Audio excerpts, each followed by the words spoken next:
So she's a nurse practitioner and the owner of Live Well Health Clinic. Having a profound interest in functional and integrative medicine, Kim has pursued further education with A4M and completed her certification with the American Board of Anti-Aging for Health Professionals. Her education journey didn't end there. She also has completed the FAAMFM Fellowship in Anti-Aging, Metabolic and Functional Medicine. Kim strongly feels functional and integrative medicine reflect the philosophy of care she strives to provide with her patients daily, seeing each patient as unique individuals requiring personalized medical care. Kim is passionate about health and wellness and continues to avidly expand her knowledge in integrative medicine. Under Kim's leadership, Live Well Health Clinic provides holistic care for patients in a compassionate and honest way that's unique to each individual. Well, I can't say enough about Kim because I work with Kim as well. I refer a lot of cases. This is the whole holistic integrative approach because, as a naturopathic doctor, I cannot prescribe LDN. It's really excellent working with Kim. She's a wealth of knowledge when it comes to LDN. She's the one you actually introduced me to LDN because you were talking about it with patients, and then we get curious, and that's kind of the ripple effect of how it starts. So thanks for coming on today. We appreciate having you. No problem. Thanks for having me. Yeah, so I know in terms of digestive health, I've referred a lot of my complex SIBO, small intestinal bacteria overgrowth, and severe dysbiosis cases to you, and you have prescribed LDN for them. So among other things, can you touch on why it is that you bring LDN into those cases? I think when it gets a little bit more complex, usually people have tried various things on their own, so herbs or diet or things like that. And I think that LDN isn't the only answer. It's an adjunct therapy to all the other things that are going on to help to boost the immune system so that we can get more of an effect. So for example, when you refer someone who does have complex SIBO or dysbiosis symptoms, uh, and a lot of people have taken tests to show that these things are happening with them, then I'll usually order an antibiotic for 2 weeks, sometimes a little bit longer, depending on the situation. Everybody's really different, right? We are not cookie cutters. We are not all the same. And then depending on the length of time that they've been struggling, we might need to order low-dose naltrexone. A lot of people who've been struggling, they've had symptoms for quite some time. When you look at their history, they can say, they've had symptoms for 20, 25, 30 years even, and they can go back to a point in time where maybe they went through some significant stress or trauma. Maybe they had a significant infection and needed to be on antibiotics for prolonged periods of time. Maybe their diet was really off for whatever reason, finances, living situations. There's lots of reasons. And they just need some extra help. So the antibiotic is good for 2 to 3 weeks, sometimes a little longer, but then the low-dose naltrexone combined with the herbal remedies that you've recommended as a naturopath just help to take that a little bit longer. So it's not just that little period of time that I've ordered the antibiotics for. We're extending that period of time of healing for a little bit longer, for 3 to 6 months, so that we can really help the gut to heal, because it's really important for that, right? There's a lot of, as everybody else before me has already discussed, there's a lot of things that go on when we have poor gut health. It adversely affects our mood and our ability to lose weight, skin, all kinds of things. Mm-hmm. And do you get pushback from other prescribers or family doctors when you're introducing LDN into someone's protocol for gut health? To be honest, no. I mean, I think the patients probably experience it more than I do, which is unfortunate. I have had so many patients that have done really well on it, and I go really low and slow to reduce the number of side effects that a patient might experience while they're using low-dose naltrexone. But it's been really helpful for so many people. So to be honest, I haven't personally. I've heard a few patients that have experienced it, but they've persisted. I think a lot of patients are learning to advocate for themselves in today's healthcare, and so they do it. They do it anyway, and it helps them to feel better. So I think that that's a good thing. Mm-hmm. Oh, 100%. And I think the goal of these conversations, or so that hopefully patients have resources to provide to their practitioners so that they can start to understand more and more people can kind of get on board with this. Now, in terms of gut health, because you do prescribe LDN, what are the, I know we were talking about the overgrowth. Are there other gut conditions that you're using LDN for? So yes, actually, I have patients who have gastritis. I have young children that have issues with absorption for various reasons. Some young children actually don't even have an actual diagnosis, and they're a bit of a puzzle. But low-dose naltrexone has helped them so that they're actually able to start growing and to meet their growth requirements. So that's good things. With irritable bowel syndrome, I was going to say IBS, but I don't know if everybody knows what IBS is, so I have to be careful about using short form. Sorry. Right. So irritable bowel syndrome for sure.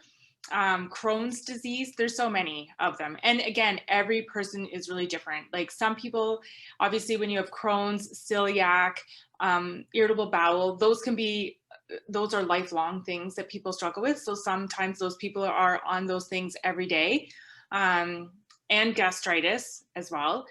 Some people like SIBO or dysbiosis, they're not on it every day forever. They're on it for periods of time, again, depending on how long they've had their symptoms for and how long they've struggled. So it could be 3 to 6 months. Everybody's really individual, right? So Okay, so that's interesting. This is the first perspective we've heard on treating a bit more of a range of gut conditions with LDN, because Dr. Junik and I were talking about it more for chronic pain, where if there is a dose reduction or if someone comes off of it, then their symptoms can come back. So with gut, you provide them this bridge to help support, and then eventually, so you are seeing some patients able to come off and then they have resolution of the gut issues. yes. Now, Okay. keep in mind though, with things like SIBO and dysbiosis, those things can come back depending on how we treat our bodies, right? So kind of like getting pneumonia. You get pneumonia, we treat it with an antibiotic. It doesn't mean because we treated it and now it's all gone. It'll never come back again. Sadly, things kind of happen and you can be at risk for getting it back again, right? But depending on what your overall health is. But if you follow the guidelines, and usually people who do a lot of bowel testing also do food sensitivity testing. So if you follow the recommendations, then your chances of avoiding it and avoiding reoccurrence is good. But sometimes things happen. We're not always in control. You can be sick, requiring more antibiotics again for an unknown period of time. Things happen, and then you might need to be treated again. But it's not. But SIBO and dysbiosis are not like an everyday thing, ongoing forever. There's Yeah. other conditions that need that.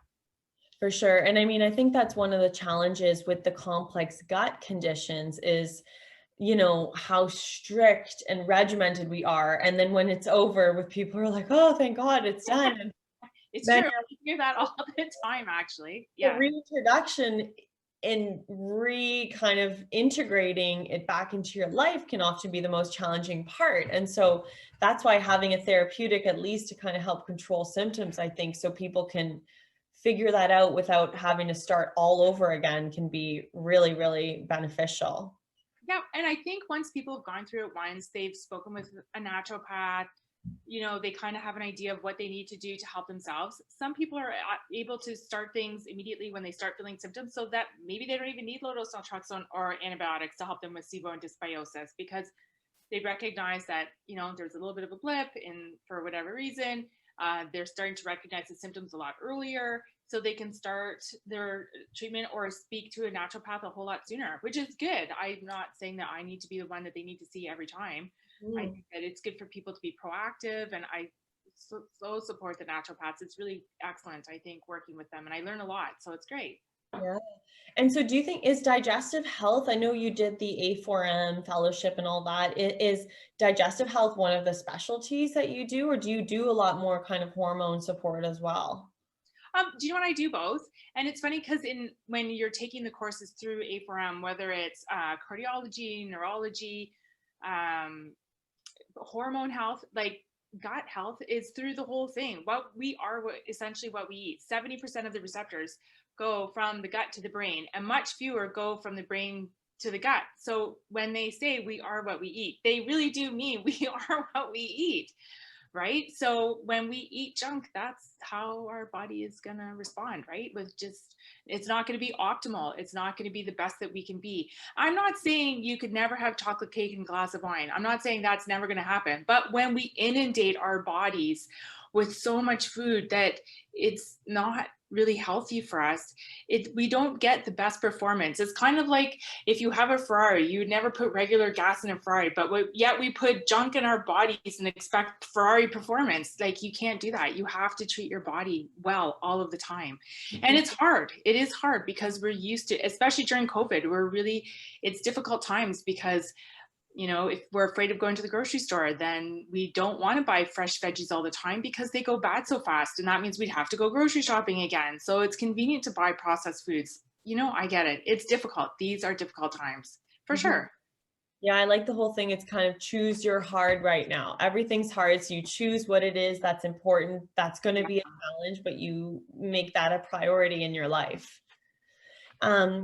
Yeah. So, and so how do you counsel? Because I know we're getting a lot of more specific questions around LDN and how it works. So how do you kind of open up that conversation with people about, I'm going to prescribe you something.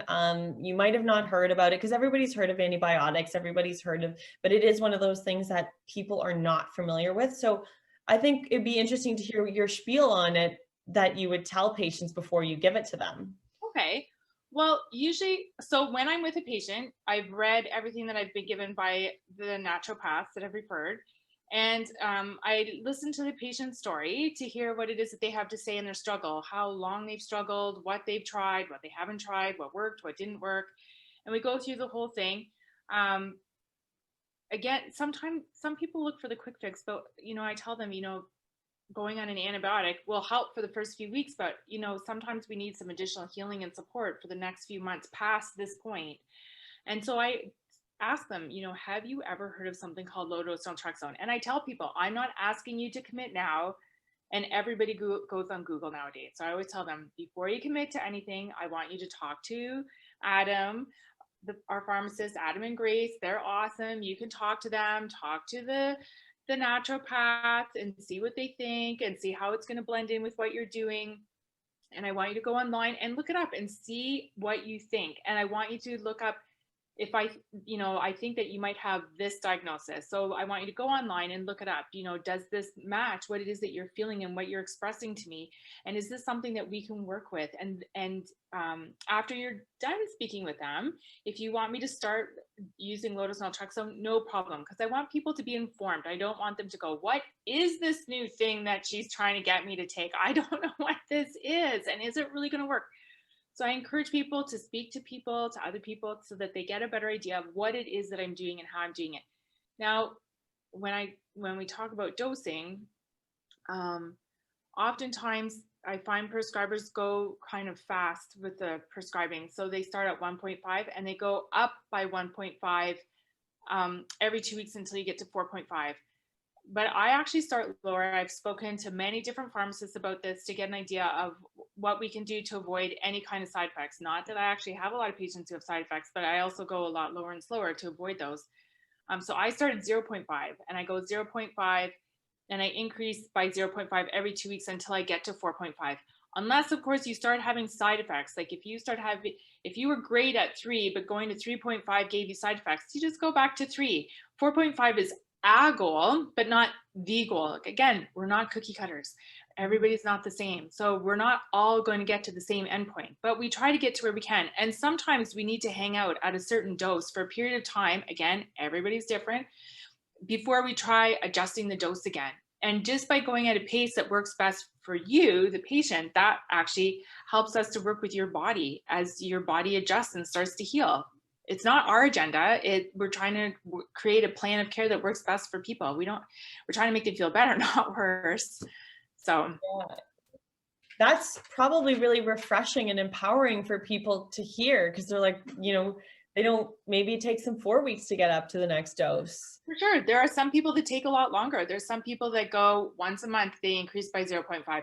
Some people never get past 1.5 or 2, and that's okay. That's okay. That's what, and they feel good. They feel better. They feel their symptoms are managed. And some people get to 4.5 very quickly, and they again still feel okay.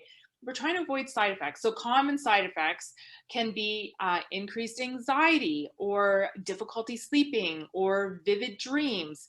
So if we have those things, so usually I tell people you take it about, an hour or so before bed. But if you're having side effects, then we're going to go 2 hours before bed and try that out for a week or two. And if you're still having side effects of difficulty sleeping and anxiety, we're going to go 3 hours, and we just keep moving it a little bit forward until you don't have side effects, or reducing the dose a little bit.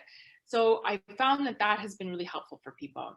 Okay, that's great. That answers a question. We had a lot of question around timing and like if Oh, someone could okay. just take it and go right to sleep, and if they were having sleep effects. So okay, so you usually say, now will that affect, because Adam was alluding that the sleeping difficulties often go away when someone's body is used to it, but you will back it off obviously closer to bedtime then if they're still struggling with those symptoms? Yeah, like when people start new medications, sometimes they'll have a few things. So I'd like them to try it out for at least 2 weeks or so to see if like it works itself out. Obviously, if it's really persistent or getting worse, then move it back an hour just so that we can see how it goes. I mean, it works best when we take it before bed, but again, everybody's really different. So if you're not tolerating it really well, then we just go back a little bit, so that we can meet your body's needs.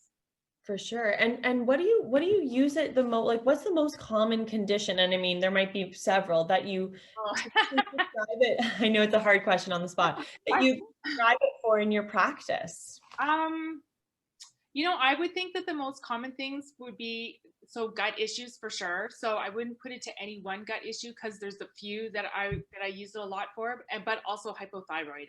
Those are probably the two most common things.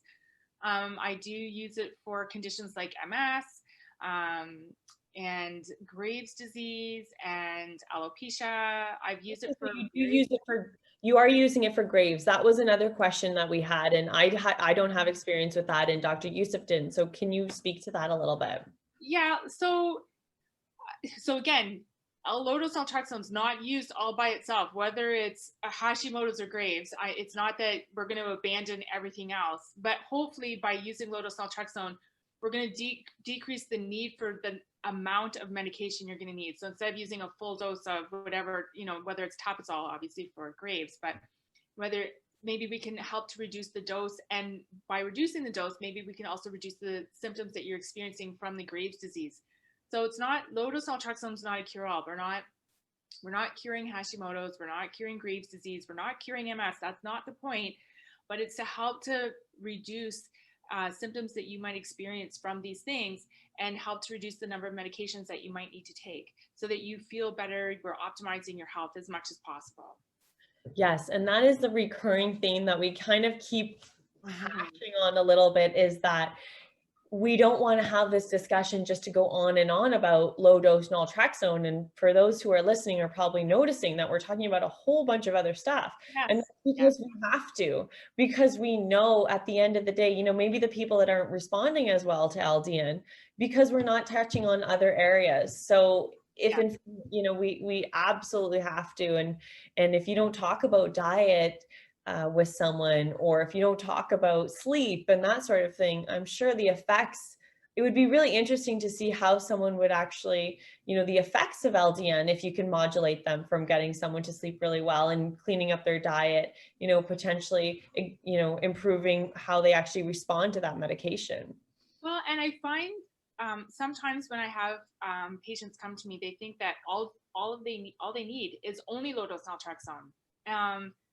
But that's not actually entirely true. There's so many parts of us that we need to help to look after, right? So we need adequate sleep, reduced stress, adequate diet, proper supplementation, exercise. If we address those 5 things, that certainly does help a lot to help us on our journey to wellness. It's not just any one thing, because obviously if we just do one thing, but we ignore exercise or we don't sleep, you can't lose weight if you're not sleeping properly. You can't lose weight if you're overly stressed because of cortisol, right? So our body is complex and it's all integrated. And so low-dose naltrexone helps, but it's not the be all and end all of everything. Like it's in conjunction with, it's an adjunct therapy with. And so Right. working with the naturopaths is really great because they're addressing all of those other things besides what I'm just doing. So they're also addressing, proper supplementation, especially now that we're heading into winter. I know it's a really bad word and we don't want to say the S word, but it's coming our way and we have less sun. So vitamin D is super important because vitamin D is essential for a healthy immune system, right? So We could do a whole lecture series on vitamin D. there's so much to it. It's a pre-hormone. It's not even a vitamin, it's a pre-hormone. So it's really essential for healthy hormones and skin, hair, bones, and low vitamin D mimics anxiety, depression, and even symptoms of schizophrenia. Like you need vitamin D. So low-dose naltrexone isn't just because you take low-dose naltrexone doesn't mean that all of a sudden everything else is really good. The naturopaths are going to help to address all of those other things that you need to do to help to optimize your health so that we're doing the absolute best. We as professionals, whether it's a nurse practitioner or the pharmacist or the naturopath, we don't do our patient service if we don't address all the areas. Like if you're trying to lose weight and we just put you on a diet, but we don't address exercise, then we're not looking at you as a person. So it's everything together, right? It's a holistic approach. I agree. I mean, I couldn't agree more. And I also think putting the message out there is shifting us away from the notion and the concept that there is one thing that will solve all of our issues. And we're constantly looking for that magic pill. And it's incredible to find stuff that actually works because there are people who are suffering so much. We legitimately cannot even give them diet, exercise. We cannot do anything because they're so chronic pain, inflammation, fogginess, like there's just no capacity. And that is, where LDN is just so incredibly important. But on the other realm of, where symptoms are not at that level, we cannot give LDN without looking at vitamin D, right? Like how can we build on immune modulation if we're not looking at our own endogenous regulators? Well, and it not even just vitamin D, but even just all the inflammatory processes that occur. Like, are we looking at all the things that cause inflammation, and are we trying to do the best that we can to modify that? Like, poor sleep decreases our immune system, stress decreases our immune system, poor diet. Like, there's so many things. So again, if we just look at I lost you. Oh, did you get it? There we go. It's back. It's back. Okay. Oh, good. Phew. So if you just look at one thing to boost the immune system, but we don't address everything, diet, exercise, sleep, reduce stress, proper vitamins, then we're not doing a complete job. So low-dose naltrexone is an adjunct therapy to help. It is not a cure-all for everything. And it certainly does help to reduce the amount of medications that patients have to take. For people who have MS, it helps to decrease the number of flares or the intensity of the flares that they get. It doesn't cure that, but it helps so that they have better quality of living. Mm-hmm. And are you finding that are you seeing an increased demand right now for LDN? Like, do you find, Yeah. yeah. Mm-hmm. So Yeah. the A word lot is of people that getting, are reaching out for it, and they've gone to their family practitioner or their specialist, and they brought them, research papers. They brought them the book even. They've done all kinds of things because they're begging for people to help them. So, and it's hard because mainstream medicine, that's not what we're doing really. There's a few that are starting to, which is nice, but mainstream, there's not so much. So it's hard for patients. So they're really looking for something to help. and so how long have you been working with LDN? Oh my goodness. You know what? I can't remember now. It's been so many years, I can't even remember. And it kind of happened slowly. Like I just had a patient who said, could you please just read this and let me know what you think? So I started reading it, and then I wanted more information. So then I got the book, and then even in taking the courses, it talks about it all through the courses. So it just really reinforced the use. And as I got more and more familiar with it and how to use it, initially when I started, I did do the 1.5 and increasing by 1.5, and I didn't like it at all. Like the feedback from patients wasn't good, and I thought this just doesn't sit well. So I interviewed actually different pharmacists to say, what, like, help me, like, what is going to help patients? Because this, all the research says it has to be 4.5, but Women actually tend to do better on 3, men at 4.5, just because women tend to be smaller and the metabolism's a little bit different. But again, that doesn't mean women don't get to 4.5. Every person is different. Awesome. Well, that is, this is such great information, super useful. Thank you so much for being on. Is there anything else you want to add that I didn't ask, that we didn't touch on? I can't think of anything else. Did you have any other questions at all? No, I think that's a great place to end. We got our message across, the dosing across. It's so great working with you. I feel so privileged that I have a resource to refer people to for LDN, which is, you feel so stuck sometimes not being able to prescribe. So I love that we can all work together. It's so great. No problem. It's always lots of fun working with you guys. All right. Well, enjoy the rest of your evening. Thanks. Bye, everyone.